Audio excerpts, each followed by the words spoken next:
जे का रंजले गांजले त्याची म्हणे जो आपुले तोची साधू ओळखावा देव तेथेची जाणावा या उक्तीप्रमाणे वंचितांच्या न्याय हक्कासाठी अविरतपणे झटणारे संतुलन संस्थेचे संस्थापक ॲडव्होकेट BM रेगे यांच्या वाढदिवसाचे औचित्य साधत संतुलन पाषाण शाळेत वार्षिक स्नेह संमेलन मोठ्या उत्साहात संपन्न झाले।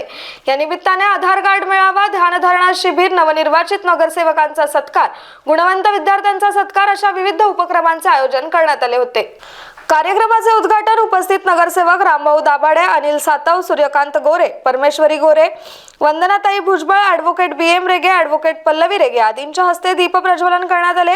नगरसेवक रामभाऊ दाभाडे, अनिल सातव सह योग प्रशिक्षक सूर्यकांत गोरे, सुदर्शन पिरामिड उच्च ऊर्जा आध्यात्मिक प्रशिक्षण केंद्राच्या प्रशिक्षक सुवर्णा खिस्ती, सविता मोहिते, यश बँक मॅनेजर विशाल कोरपे, हरी वडमारे, बाळासाहेब बनसोडे, सोमनाथ वडमारे, अशुभा महाराज, अंबादास साळुंखे, मर्याप्पा चौगुले, प्यारेलाल जाठव, कांताबाई पवार, कांचन आवाळे, कासरनाना, अब्बा जगताप, जॉन फर्नांडिस, प्रशांत कदम तसेच वाघोली, खर्डी, लोहगाव, वडगाव शेरी, संतुलन पाषाण शाळेतील आजी माजी विद्यार्थी आदी भागातून मोठ्या संख्येने रेगे भाऊंचे चाहते तसेच संतुलन संस्था आणि संतुलन महिला पतसंस्थेचे सर्व पदाधिकारी उपस्थित होते। कार्यक्रमाचे प्रास्ताविक संतुलनाच्या संचालिका ॲडव्होकेट पल्लवी रेगे यांनी केले। संतुलन संस्थेचे संस्थापक आणि सत्कार मूर्ती ॲडव्होकेट BM रेगे यांनी आपल्या वाढदिवसाचा विविध व्यक्ती, संस्था, संघटना यांच्याकडून केलेला सन्मान हा कामगारांना समर्पित केलाय।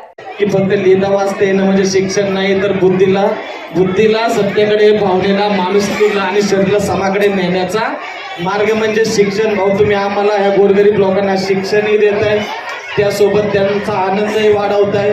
त्याच्यानंतर मागाशी मी दीदींनी घोषणा दिलेल्या नीट ऐकल्या, फक्त ह्या संतुलन पाशातील खाणकामगारांसाठी नाही तर तुम्ही महिलांसाठी काम करताय। त्या ठिकाणी तुमची आलेली टीम, या ठिकाणी रिक्षा चालक मालक संघटना त्यांच्यासाठी काम करताय, लहान मुलांसाठी काम करताय। त्यांच्या आयुष्यात फक्त तुम्ही शिक्षण देत नाही तर त्यांचं आयुष्यमान उंचावण्याचं काम करताय, पुण्याचं काम करताय। त्यांना तुम्ही या गोरगरिबीतून तुम्ही एक नवीन आशेचा किरण दिलाय, अंधारातून तुम्ही त्यांना उजेडाकडे दोघं खऱ्या अर्थाने नेताय। तुमच्यासाठी बोलावं तेवढं कमी आहे। खूप खूप तुमचं त्यासाठी अभिनंदन। आणि जे काही तुम्ही यासाठी यांची घरं वाचवण्यासाठी करताय, शिक्षणासाठी करताय, ज्या लहान मुलांना तुम्ही शिक्षणाच्या माध्यमातून असं म्हणतात की शिक्षण हे वाघिणीचं दूध आहे, त्याच्या माध्यमातून त्यांचं नवीन कुटुंबाचं अस्तित्व तयार करताय। तर तुम्ही सांगलेली प्रत्येक गोष्ट आम्ही करू। त्या ठिकाणी वागेश्वर नगरमधील आपल्या त्या ठिकाणी जागा वाचवण्याचं काम असू, जे का तुम्ही त्यांच्यासाठी नवीन त्यांनी बांधकामं केलेली आहेत, त्यांचे कार्यक्रम त्या ठिकाणी येतात, ती वाचवण्याचं काम असू, त्यांच्यासाठी घरं देण्याचं काम असू, किंवा आपल्या या ठिकाणी सिद्धार्थनगर परिसरातील महिलांची घरं वाचवण्याचं काम असू, प्रत्येक कामात भाऊ तुमच्या सोबतीला आम्ही असू। तुम्ही सांगेल तो आदेश मानून मी रामभाऊ सगळे नगरसेवक काम करू। आणि या ठिकाणी तुमच्या वाढदिवस महत्त्वपूर्ण आहे। मी म्हणणे ह्यासाठी तुम्ही टाळ्या मारायच्या जवळ आहेत, परंतु आम्ही जो त्यांच्यासमोर अनेक प्रश्न आहेत, वाघोलीच्या कचऱ्याचा असेल, पाण्याचा असेल, ढिगभर आहेत पाप, परंतु त्याच्यामध्ये आमच्यासाठी एक कोपरा की खाण कामगारांचे प्रश्न माझ्या पंचवार्षिकच्या कारकिर्दीमध्ये स्वतःच्या हक्काचे घर बांधून देण्याचं स्वप्न आपल्याला पूर्ण करायचं आहे। येस मी सर्वांना विनंती करेन की नवनिर्वाचित नगरसेवकांना आपल्या सर्वांचे आशीर्वाद हे अत्यंत महत्त्वाचे असणार आहेत। आमचे अनेक वर्ष झाली प्रश्न सुटलेले नाही आहेत हे त्यांनाही माहिती आहे, पण आता टप्प्याटप्प्यानं मध्ये सफाई कामगारांना लावणं असेल, पिण्याच्या पाण्याचा प्रश्न असेल, अनेक प्रश्न त्यांच्यासमोर आता येतील।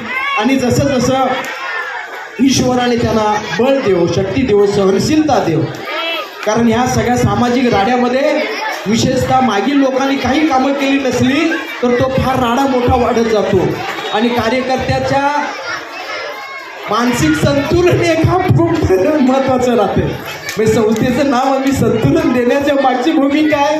बऱ्याच वेळा चीड येते, कामं लोक मागायला आली आणि माना थोडीशी चिडचिड केली की लोक रुसतात। आम्हाला माहिती आहे तो गैरसमज आम्ही लोक करून घेणार नाही।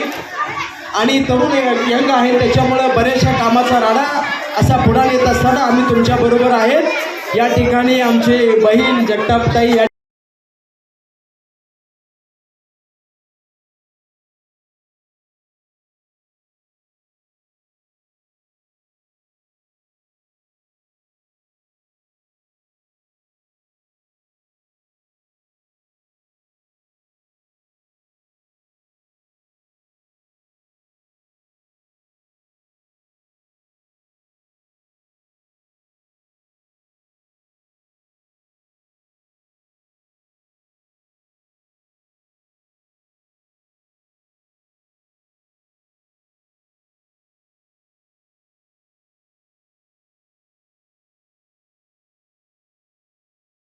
गोरगरिबांच्या जेव्हा मी राजकारणाकडे झालो, मला राजकारणामध्ये यशाची पायरी ही माझी वाघे शिवनगर असो, सुरेंद्रनगर असो किंवा साई सिकलच्या परिसरात झाली.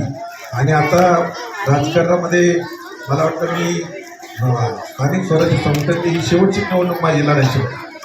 आणि मी लोकांना सांगितलेलं होतं की जिथून सुरुवात झाली तेच तुम्ही शेवट करणार होतं. म्हणजे राजकारणामध्ये शेवट करायला मी माणसाने शिकलं पाहिजे. शेवटी स्थानिक स्वराज्य संस्थेमध्ये किती दिवस आपण निवडणुका लढवायच्या याच्यासाठी सुद्धा आपण ठरत आहे. कारण अनिलसारखे असेल किंवा अजून महेंद्र असेल अशीच तरुण मुलं जी राजकारणामध्ये आली पाहिजे आणि त्यांच्या माध्यमातून आपण त्यांना कुठेतरी दिशा देण्याचं काम आपण केलं पाहिजे. या दृष्टीने मी भाऊ त्याच क्रमांक का निवडला. मला अनेक लोक म्हणत होते 4 लाखाने उभं राहिला, 4 लाख आपलं मतदार जास्त आहे, परंतु मी 3 प्रभाग याच्यासाठीच निवडला की माझी सुरुवात ही त्याच प्रभागातून म्हणजे वाडातून झाली आणि स्थानिक स्वराज्य संस्थेचा शेवटसुद्धा त्याच प्रभागातून झाला पाहिजे यासाठी मी हे केलं. शेवटी राजकारणामध्ये काम करत असताना तुमच्या सर्वच मंडळीचं सहकार्य लावलं. आणि आज भाऊ तुमच्या वाढदिवसाच्या निमित्तानं खरं सांगतो की तुम्ही जे ह्या निवडणुकीमध्ये किंवा सिद्धार्थनगर असेल, रामोडीचा परिसर असेल, या परिसरामध्ये मला लोकांना जरी संघटना आपली राजकारण विरहित असली त्यामुळे संघटनेमध्ये आजपर्यंत कुठलं राजकारण आलं नाही. एक तुमचा भाऊ म्हणून किंवा तुमचा एक कार्यकर्ता म्हणून तुम्ही असं दिदीने असं त्या परिसरामध्ये आणि मी असं आम्हाला त्या ठिकाणी नवीन परिसर होता त्या ठिकाणी जाऊन तुम्ही ओळखी केला. आजचा कामाची पद्धत कशी हे तुम्ही लोकांना सांगितली.